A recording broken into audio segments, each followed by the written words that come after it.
Sekarang itu surga itu sudah ada. Wa ma'adzalika taqbalu ziyadah. Tapi meskipun surga ini sudah ada, tapi surga itu juga bisa berkembang menjadi lebih baik, lebih baik, lebih baik. Fal jannah tamatun fiha ma tastahihil anfus wa taladzul a'yun. Maka surga itu sudah sangat sempurna untuk memenuhi hawa nafsu manusia yang secara maksimal. Sejauh apa hawa nafsunya? Untuk memenuhi keinginan mata manusia memandang hal-hal yang indah, yang ada, yang diinginkannya. Itu Bismillahirrahmanirrahim. Wa basyiril ladzina amanu wa 'amilus solihati anna lahum jannatin tajri min tahtihal anhar kullama ruziqu minha min thamaratir rizqan qalu hadzal ladzi ruziqna min qablu wa utu bihi mutasyabiha wa lahum fiha azwajum mutahharatun wa hum fiha khalidun. Al-Baqarah ayat 25 itu mengisahkan atau menyampaikan kondisi orang-orang yang beriman kepada Allah Subhanahu wa taala dan turunannya, iman kepada Nabi Agung Muhammad sallallahu alaihi wasallam, kemudian melaksanakan konsekuensi dari keimanan itu, yaitu beramal soleh, baik melakukan amal-amal yang fardu, yang wajib maupun yang sunnah. Orang-orang yang semacam itu akan diberi surga dengan fasilitas istimewanya. Nah, kenapa Al-Quran membicarakan semacam ini? Karena memang sudah menjadi tradisinya Al-Quran. Al-Quran itu ketika sudah menyebutkan orang-orang yang buruk, nanti akan menyebutkan orang-orang yang baik. Sebaliknya ketika Al-Quran itu menyebutkan beberapa sifat baik, nanti sebaliknya akan menyebutkan orang-orang sifat-sifat orang yang buruk. Sebagaimana kita tahu ayat 21 sampai 24 itu menceritakan tentang orang-orang kafir yang tidak mau beriman, ditantang untuk membuat kitab seperti Al-Quran tidak bisa. Kemudian konsekuensinya mereka itu mendapatkan ancaman masuk ke neraka, uiddat lil kafirin.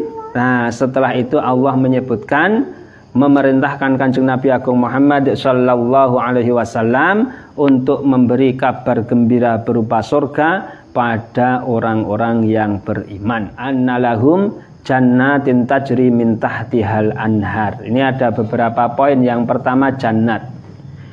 Beberapa surga. Surga itu ada berapa? Itu ulama dalam memahami Al-Quran, dalam memahami hadisnya baginda Kanjeng Nabi Agung Muhammad sallallahu alaihi wasallam itu berbeda-beda. Jumlah surga itu berapa? Kan di sini kan jannat, beberapa surga, beberapa taman-taman yang indah. Kalau Imam Asyuyuti mengatakan hadaiq dzati syajarin wa masakina, yaitu kebun-kebun yang mempunyai pohon, yang ada pohon dan ada tempat-tempat tinggalnya. Kalau Imam Ahmad bin Muhammad As-Sawi mengatakan yang namanya surga hadaiqun jam'u hadiqah, yaitu ar-raudhah al-hasanah, yaitu taman-taman yang sangat indah.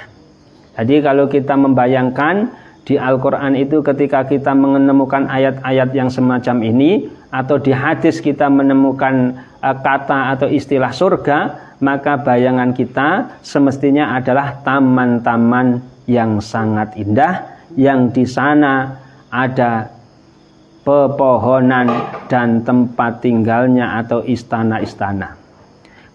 Kalau untuk mendekatkan bayangan kita ini ke surga, kita jalan-jalan. Mungkin yang di Jawa Barat ada di gunung-gunung yang indah-indah. Di Jawa Timur juga ada Tretes dan semisalnya. Di Magelang juga banyak. Ada tempat-tempat yang indah di pegunungan yang hijau, banyak buah-buahannya, banyak pohonnya, ada airnya. Nah, ya mirip-mirip lah, meskipun ya jauh dari seperti itu. Meskipun jauh seperti itu. Yang jelas, yang namanya surga itu, istilah surga dalam bahasa Indonesia itu, kalau dalam bahasa Arab jannah yang seperti itu adalah sebuah tempat, taman yang perkebunan atau taman yang sangat indah, yang di sana ada pepohonannya, ada buah-buahannya, ada tempat-tempat tinggalnya. Kalau sekarang villa kan ya, kayak villa, istana. atau istana ya. Istana-istana yang jauh keindahannya daripada yang sekarang di dunia. Kemudian ada air yang mengalir di bawahnya.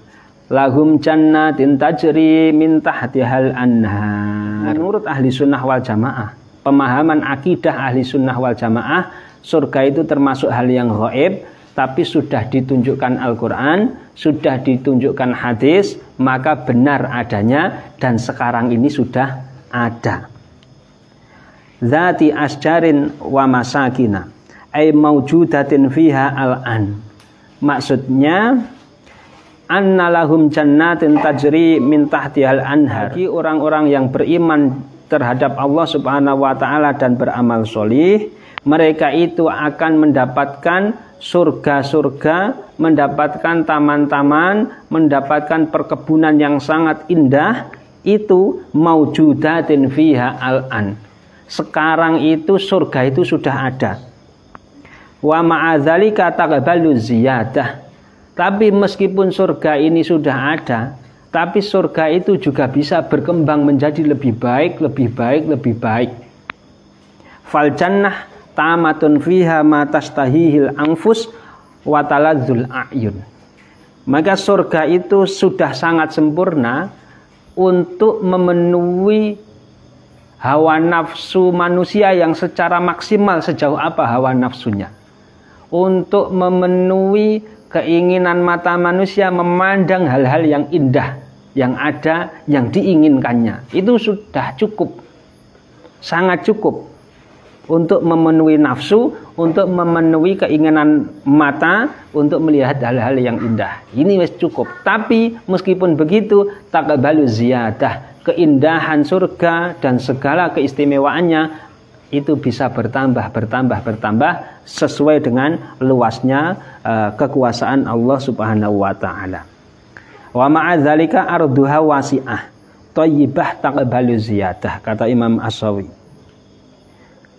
Dan dalam kondisi yang semacam itu, hamparan surga, atau katakan kalau di dunia ini adalah buminya surga, hamparannya surga, itu wasi'ah yang sangat luas, kemudian yang sangat bagus, dan sekali lagi taqbalu ziyadah. Semakin baik, bisa semakin baik, semakin baik, semakin indah, semakin nyaman ditempati. Nah, yang menarik ada istilah annalahum jannatin tajri min tahtihal anhar, bahwa di surga itu, di taman-taman yang indah yang ada pepohonan, ada istana-istananya itu, mengalir air di bawahnya. Ya, kita bayangkan kalau kita punya rumah atau kadang di taman, kemudian rumah kita dikasih kaca yang agak tebal, yang bening, yang terang, kemudian di bawahnya ada airnya yang mengalir. Itu kan sudah indah ya. Itu kan sudah indah.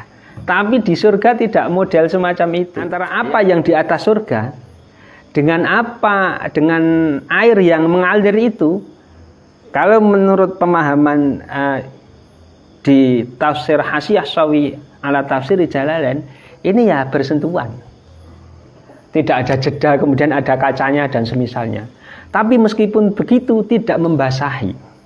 Dikatakan oleh Imam Ahmad bin Muhammad As-Sawi, pernyataan Imam As-Suyuti yang menafsiri tajri min tahtihal anhar ay tahta asjariha, bahwa ada sungai-sungai atau air-air yang mengalir di bawah pepohonan surga, ay ala jihatil ardi biqudratillah, maksudnya di arah bawahnya buminya surga, biqudratillah dengan kekuasaan Allah, fala tubli firasan wala tuhdimu binaan wala taqta'u sajaron.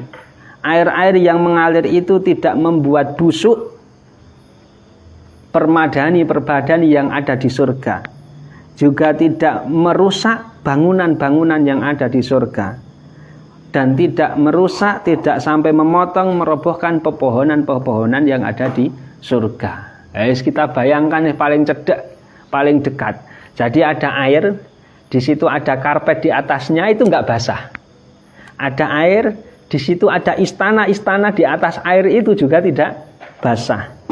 Ada air, di atasnya ada pohon-pohon itu juga tidak rusak, tidak roboh. Nah, itulah di surga. Nah, terus kok tidak sesuai dengan hukum yang ada di dunia? Mestinya kalau ada air ya kita berdiri di situ basah dan seterusnya. Ya itu memang bedanya. Di dunia kan juga ada sebagian orang yang bisa berjalan di atas air dan yang lain sebagainya. Itu satu contoh saja, umpamanya kisah-kisah para wali yang semacam itu. Nah itu wong yang bukan wali saja bisa. Contohnya umpamanya dengan bantuan jin kemudian orang berdiri di atas air kan bisa. Nah, apalagi nanti di surga tanpa bantuan yang semacam itu jelas bisanya. Nah, kullama ruziqu minha min thamaratir rizqan qalu hadzal ladzi ruziqna min qablu. Dan ketika penduduk surga itu diberi buah-buahan dari surga sebagai rezeki untuk mereka, mereka berkata, hadzal ladzi ruziqna min qablu. Menurut Imam Jalaluddin Asyuyuti, maksudnya adalah rezeki yang diberikan kepada kami ini sama. Ini seperti rezeki kemarin yang telah diberikan kepada kami. Jadi sama. Litasabuhi thimariha. Akan tetapi sama dari sisi apa? Warna-warnanya itu hampir sama. Kalau menurut Imam Asyuyuti, yusbihu ba'duhu ba'don launan, yaitu warna-warna buah-buahan yang ada di surga itu sama, akan tetapi wayakhtalifu tu'man, rasanya jauh berbeda antar satu dengan yang lain, berbeda. Jadi warnanya hampir sama, rasanya sangat berbeda. Kayaknya sama, karena warnanya sama. Tapi kalau masalah rasa itu jangan ditanya, itu berbeda rasa itu. Sama saja makanannya, sama saja buah-buahannya. Loh, kalau masalah rasa itu tetap orang mempunyai selera yang berbeda-beda. Kemudian nanti ya rasanya memang beda satu dengan yang lain, tidak bisa dideskripsikan. Kayak orang bilang, wah ini asin, ini pedas, asinnya seberapa, pedasnya seberapa, ya nggak bisa diukur. Nggak bisa diukur. Antar satu dengan yang lain berbeda. Nah itu. Tapi kalau menurut Al-Imam Ahmad bin Muhammad Asy-Syawi, wa utubihi mutasyabiha, penduduk-penduduk di surga, orang yang beriman dan beramal soleh itu diberi rezeki berupa buah-buahan di surga dalam kondisi wa utubihi mutasyabiha, dengan kondisi yang serupa, rezeki atau buah-buahan itu hampir serupa satu dengan yang lainnya, atau hampir serupa, istilahnya Al-Quran. Imam Asy-Syawi lebih memilih makna yusbihu samarad dunya fis surah, walahum fiha azwajum mutahharatun wahum fiha khalidun. Selain mereka itu diberi tempat tinggal yang sangat indah di surga, ada pepohonan, ada buah-buahan, ada di bawahnya mengalir air yang sangat jernih, yang tidak membasahi, yang tidak membuat busuk. Barang-barang yang ada di surga, yang tidak merobohkan pepohonan yang ada di surga, mereka masih mempunyai tambahan nikmat. Walahum fiha azwajum mutahharatun wa hum fiha khalidun. Yaitu mereka di surga itu mempunyai istri, sekali lagi, yang tidak hanya satu. Minal huri, dari bidadari, wa ghairiha, dan selain bidadari. Maka istri-istri nggak boleh nanti cemburu. Minal huri wa ghairiha. Tapi kalau menurut Imam Asy-Syawi, wa ghairiha maksudnya selain bidadari itu siapa? Nisa'ud dunya, yaitu perempuan-perempuan yang berasal dari dunia. Faqad warada anna nisa'ad dunya yakunu ajmal minal huril ain. Nah. Dan telah ada wurud, maksudnya keterangan dari Kanjeng Nabi Agung Muhammad sallallahu alaihi wasallam, bahwa perempuan-perempuan yang berasal dari dunia itu lebih cantik dibanding dengan kecantikan bidadari. Jauh-jauh lebih cantik wanita yang ada di dunia. Siapa mereka itu? Mereka itu adalah istri-istri. Adalah istri-istri dari suami yang tidak hanya menjadi istri di dunia saja, tidak. Tidak hanya menjadi istri sehidup semati saja, tidak. Karena kalau sehidup semati bisa saja nanti saat mati suami istri beda nasib. Istri yang enak, suami sengsara di akhirat bisa. Atau sebaliknya, suami yang enak di surga, istrinya tidak bisa mengikuti di surga. Kan bisa saja. Terus istri yang bagaimana? Istri yang sehidup, semati, dan sesurga. Yaitu sepasangan suami istri yang S3. Sehidup, semati, dan sesurga.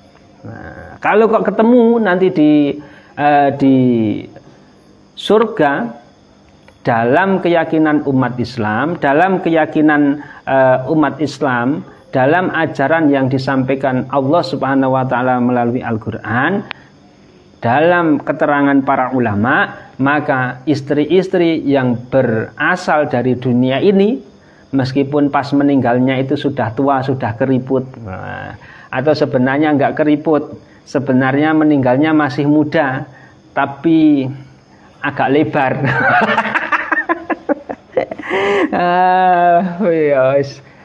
Kelihatan apa ya? Umumnya laki-laki itu mungkin nggak respect lah dengan kondisi perempuan yang seperti itu. Itu tapi kalau nanti bisa S3, sehidup, semati, dan sesurga, itu lebih menggairahkan daripada bidadari-bidadari surga yang seksi dan yang lain sebagainya. Itulah maksud dari ayat walahum fiha azwajum mutahharah wa hum fiha khalidun. Walahum fiha azwajum mutahharah, bahwa orang-orang yang mempunyai keimanan, beriman terhadap Allah, Kanjeng Nabi dan segala turunannya, segala keyakinan, segala ajaran agama Islam dari Allah Subhanahu wa Ta'ala melewati Kanjeng Nabi Agung Muhammad sallallahu alaihi wasallam, mereka itu kondisinya yang semacam itu. Kemudian di surga sangat nyaman sekali, tempatnya sangat nyaman, sangat indah, segala kebutuhan terfasilitasi, nafsu sebesar apapun nafsu manusia asalkan masuk ke surga akan terpenuhi dengan kenikmatan-kenikmatan di surga. Bahkan dari sisi biologis itu mereka mendapatkan pasangan-pasangan yang sangat cantik jelita, baik itu dari penduduk surga hurin ain, para bidadari, lebih-lebih adalah bidadari yang berasal dari dunia karena dulu pernah hidup sebagai sepasang suami istri bersama. Dan kondisi mereka, baik yang bidadari itu maupun istri yang sama-sama bernasib baik sampai di surga, itu dalam kondisi walahum fiha azwajum mutahharah, mereka itu suci minal haidi, dari haid, qadharin, dan dari setiap kotoran. Secantik-cantiknya perempuan di dunia, seelok-eloknya perempuan di dunia, seseksi-seksinya perempuan di dunia, bagaimanapun itu tetap nanti saat umumnya sehari sekali tetap ke belakang. Iya kan? Bawa kotoran, buang air besar. Kemudian sebulan sekali pasti akan menstruasi. Ya itu kan kotoran, itu darah yang kotor lah, menstruasi dan seterusnya. Kalau menurut Imam Ahmad bin Muhammad As-Sawi, kan nifasi, seperti nifas, maka di surga nggak ada haid, nifas, wal busaqi, kemudian ludah, wal mukhati, walaysa fil jannah inzalun wala hamlun wala wiladatun walaysa al uklu wasyurbu an ju'in wa zoma'in. Bahkan dikatakan menurut Imam Ahmad bin Muhammad As-Sawi, di surga itu tidak ada inzal. Nah, tidak ada inzal. Maksudnya inzal itu apa? Keluar mani. Wala hamlun, tidak ada kok kemudian berhubungan mengakses kebutuhan biologis terhadap istrinya, umpamanya yang di surga itu kemudian kemudian akan hamil, kemudian nanti kepayahan hamil di surga. Wala wiladatun, dan tidak ada akan melahirkan di surga. Bahkan walaisal uklu wasyurbu anju'in wadoma. Bahkan makan dan minum di surga itu bukan karena untuk menolak kelaparan, untuk menghilangkan kehausan, tidak. Ya memang sudah hanya bernikmat-nikmat saja. Mau makan ya karena pengen menikmati makanan, mau minum segala minuman, mau ya karena memang sudah waktunya menikmati minuman apa saja yang ada, termasuk di situ ya banyak minuman, termasuk minuman-minuman keras yang kalau di dunia memabukkan, kalau di surga ada tapi sudah tidak memabukkan. Wa hum fiha khalidun. Kemudian orang-orang yang ada di surga, alladzina amanu wa amilus sholihat, itu di surga khaliduna makithuna abadan. Mereka akan tinggal di sana selamanya, tidak akan pernah mati dan tidak akan pernah keluar dari surga. Walhasil ayat yang ke-25 dari surat Al-Baqarah ini, wa basyiril ladzina amanu wa amilus shalihati anna lahum jannatin tajri min tahtihal anharu kullama ruziqu minha min thamaratir rizqan qalu hadzal ladzi ruziqna min qablu wa utu bihi mutasyabiha wa lahum fiha azwajum mutahharatun wa hum fiha khalidun. Ini mengabarkan atau menyinggung orang-orang yang beriman, bagaimana kondisi mereka di surga. Jelas nyata-nyata kalau kita iman terhadap Al-Quran, wahyu dari Allah Subhanahu wa Ta'ala yang diturunkan kepada Nabi Agung Muhammad Sallallahu Alaihi Wasallam, kemudian diajarkan secara mutawatir atau secara banyak orang yang tidak mungkin berbohong sampai sekarang kepada kita, ya kita percaya ini. Lain hal lagi kalau ada sebagian orang yang belum percaya Al-Quran, ya tidak bisa kita sampaikan ayat-ayat yang semacam ini, tidak masuk baginya.